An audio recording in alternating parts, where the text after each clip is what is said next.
This edition of Tech Talk is brought to you by Globalspeak.com, new media consultants, corporate video and audio communications, video and audio production and distribution, live and virtual event production. Tag TV and Tag Radio is a service of Globalspeak.com, creatively delivering powerful marketing, video, and audio solutions.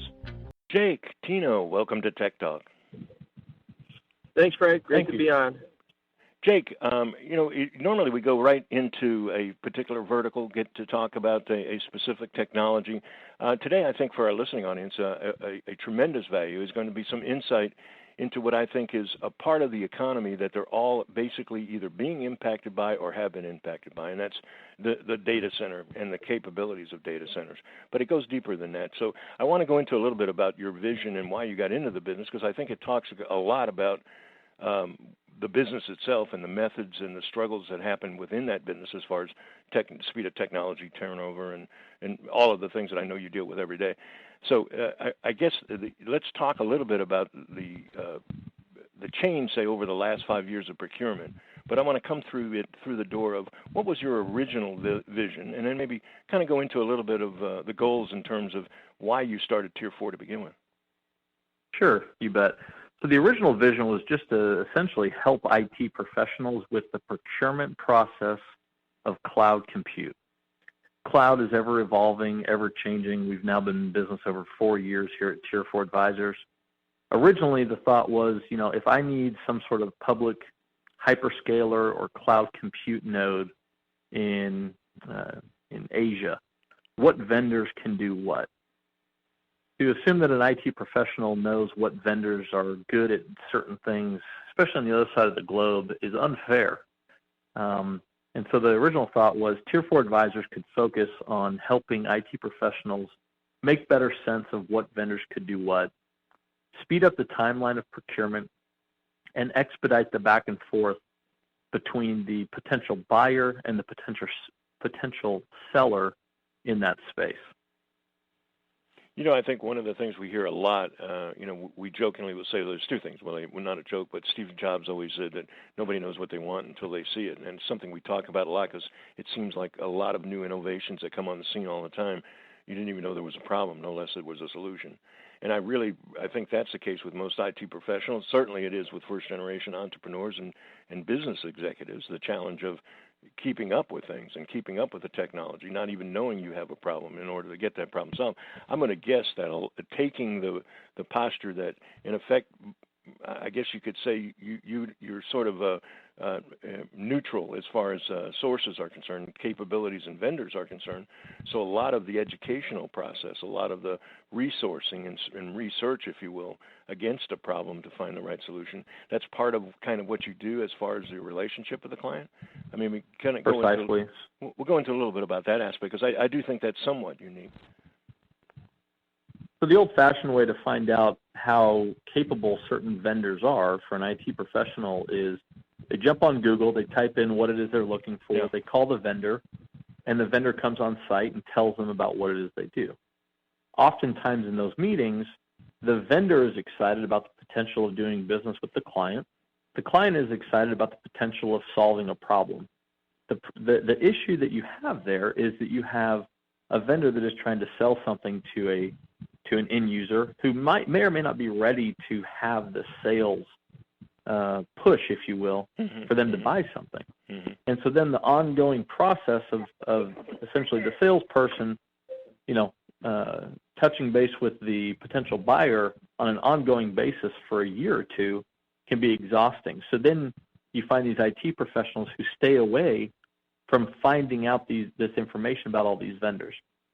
By using Tier 4 Advisors, oftentimes, frankly, a lot of clients will come to us and say, hey, I'm looking for answers to these problems. However, when you go out to bid, when you take, our footprint or our compute need or our connectivity need out to bid, please don't use our name. So we can go out and get them exact quotes, exact architecture. We can get everything it is that they would have normally gotten from the vendor on their own, but without the vendor knowing that particular company or client or person is looking for that. So they don't have any of the back and forth that takes place through the dating process, if you will. It's a huge time drain, and it's something that is a major value add by using Tier 4 advisors. Oh, no, two ways about it. I guess, the funny part is that, trying to look into the future, we jokingly say everything's so 20 minutes ago, change and everything that we talk about, all the disruption. Amid all of that type of situation, the word trust comes up time and time and time again, regardless of whatever the connection and relationship is. But by and large, how do you get that first step? How do you build that trust? And I think part of what Tier 4 does that I guess it's unique, it's a pretty strong selling proposition that is certainly a competitive advantage, is that you go in with a more of a problem solving one, instead of one size fits all, and help that individual not only make the decision but understand what they're doing. I mean, to be bottom line, I don't mean to be corny about it, but I think, again, these people cannot be expected to keep up with everything that's going on. Hey, Tino, let's talk a little bit about advances in technology. I think that the combination of what we're talking about, along with the fact that in the last decade so much has happened, it kind of goes a little deeper into what I'm saying as far as decision makers on the client side, even having an understanding of value, no less the demands on them to keep up to speed in terms of competitive technologies. IT procurement decisions, easier, harder, same? What do you think? They're harder. We've looked at it certainly from the tag side over the last 12 years with you, Frank, and the professionals in IT are getting bombarded with all kinds of opportunities, and they hear buzzwords, whether it's Internet of Things or virtual reality or augmented reality, or we hear a lot about cloud in our space. And certainly in some of the new security technologies. But I think that a lot of times the professionals know they need to move to cloud, they need to move to more virtual sort of atmosphere, but they don't necessarily have the time to delve into it to the level to say, well, do you want to do this in a partial way? Do you want to go all in? And being trusted advisors at Tier 4, one of the reasons I took the role here is because we really are authentic and trusted advisors. So we can help them make the decisions around the kinds of things that are emerging and help them to weigh their options. So they might say we want to go all in on cloud, for example, but then once we get in there, maybe it's baby steps, or it isn't right for what they have to do, and they have to look at short-term and long-term costs. And so there's so much happening right now in terms of technology. It's we both heard from Ray Kurzweil. He used to talk about just the accelerating pace of change in technology, and that's certainly the case.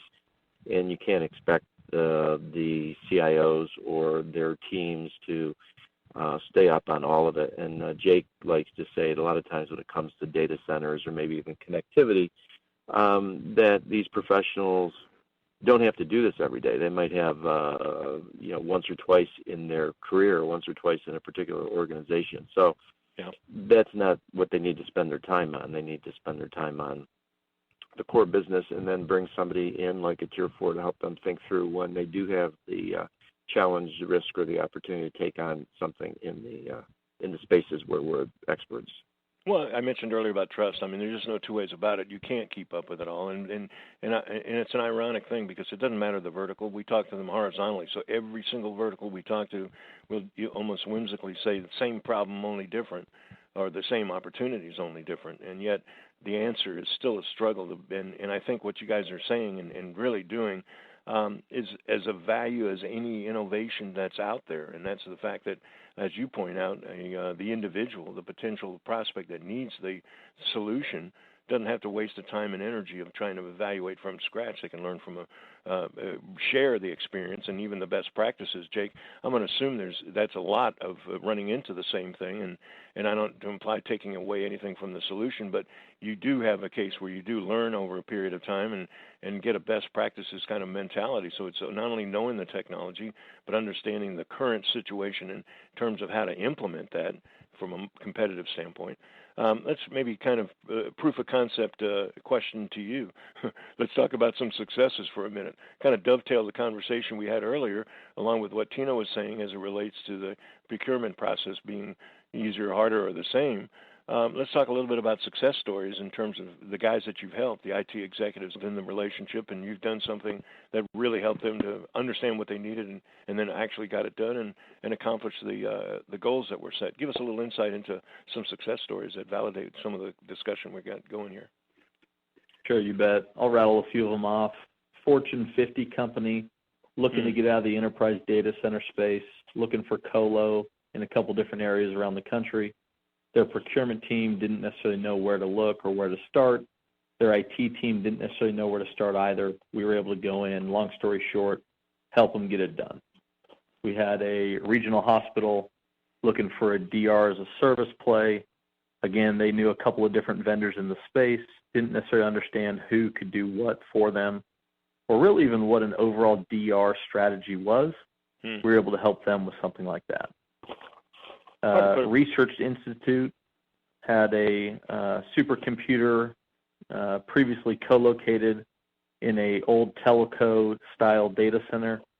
They were looking for a lesser cost environment and solution. Again, long story short, we were able to find another vendor, cut their cost by about 40%. We did the entire project in less than 90 days. These are all projects that take forever. Yeah. If they are managed and ran on their own.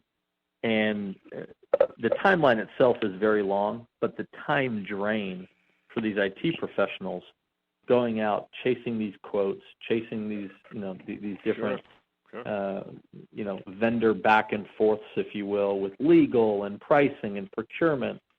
Again, to Tino's point, it's like, why would you do that? I mean, you're so vital to the business. Your time is so sensitive to not only the business, but your own personal life. If you can have someone who's done hundreds of these projects, can save you time, and can be the subject matter expert, it really is a no-brainer. When I founded Tier4, that was really my goal, is to make it a no-brainer to do business with us.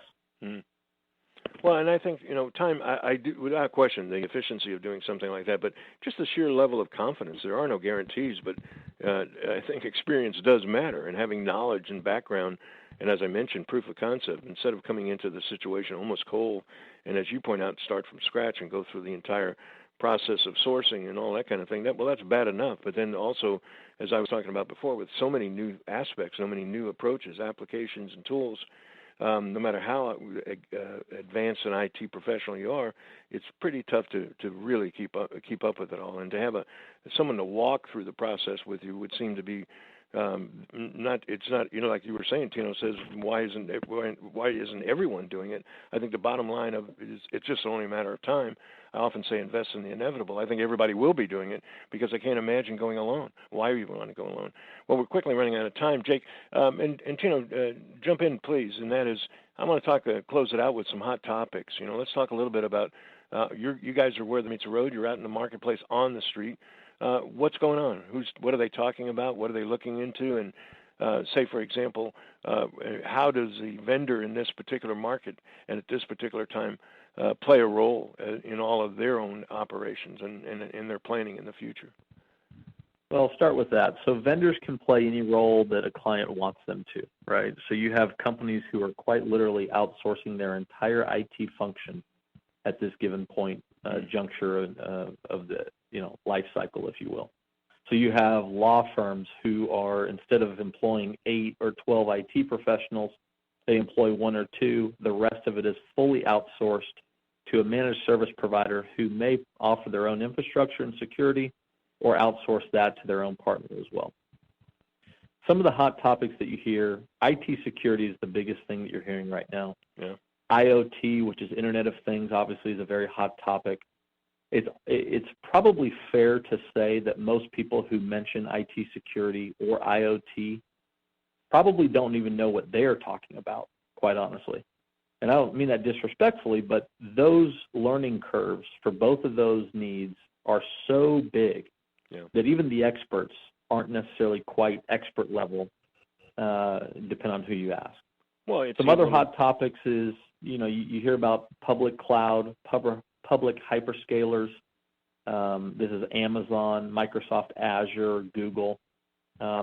if anyone that's listening to this podcast is considering using them or currently using them, and for some reason or another may or may not be happy with what they have, or have heard some rumblings about may or may not be everything to everybody, the solution that is, I would suggest giving us a call. We have worked dozens, if not hundreds, of projects in that space, and there's a lot of unclarity, a lot of confusion in that space, and we like to say here at Tier 4 that we offer the clarity that is needed to make some smart choices when it comes to those different strategies. Truly a lot of noise and a lot of consideration and a lot of decisions, and nothing like a little expertise and a little experience to help make that decision a little bit easier. The other side of it is I was going to comment while you were mentioning some of the buzz things like Internet of Things. Is the fact that so many things that are coming to the attention now haven't even begun to fulfill what their promise is going to be. So when you talk about, say, virtual reality, what we know of virtual reality today is not what it's going to be in a couple of years. And the same thing with the Internet of Things. When we talk about, having a personal assistant, that'll be the least of it. So I think capacity and speed, all of those things, it's almost a case if you're not into some of the buzz, you probably need to look at seriously what you are doing in terms of your infrastructure, simply because if you don't have that in place, no matter what's going to be coming up in the future, you're simply not going to be able to implement it. It's an exciting time, Jake, no doubt about it, and great for you because, it's nothing like a visionary to actually see something before it happens and then build a business around it. And I think the idea of becoming the intermediary, if you will, or the trusted advisor in a situation that is so challenging, on one side knowing and understanding the product, on the other side even knowing and understanding the players and the people that you're doing business with. Tough call, but you're making it a whole lot easier. It's no reason, I can understand completely why you hear so much about Tier 4, and to be candid with you, I think it kind of fulfills, you say it doesn't make an image, but it certainly confirms it. I think for all of us at TAG and for all the years we've known Tino, for Tino to put his chip down on Tier 4 just even validates even more so what the market is already telling us, and that is that you guys are into something and doing the what's needed and doing it well. So hats off. I'm going to, unfortunately, we're quickly running out of time, so I want to take a minute and say thank you so much for taking time out of what's got to be a crazy busy schedule. Tino, I know you're busy getting your traction and getting all the networking in place and infrastructure. Congratulations. But right. Hey, guys, thank you so much for taking time out of what I know has got to be a busy schedule to join us for a couple of minutes today on Tech Talk. Thanks, Frank. Good always to talk with you. It's been a while.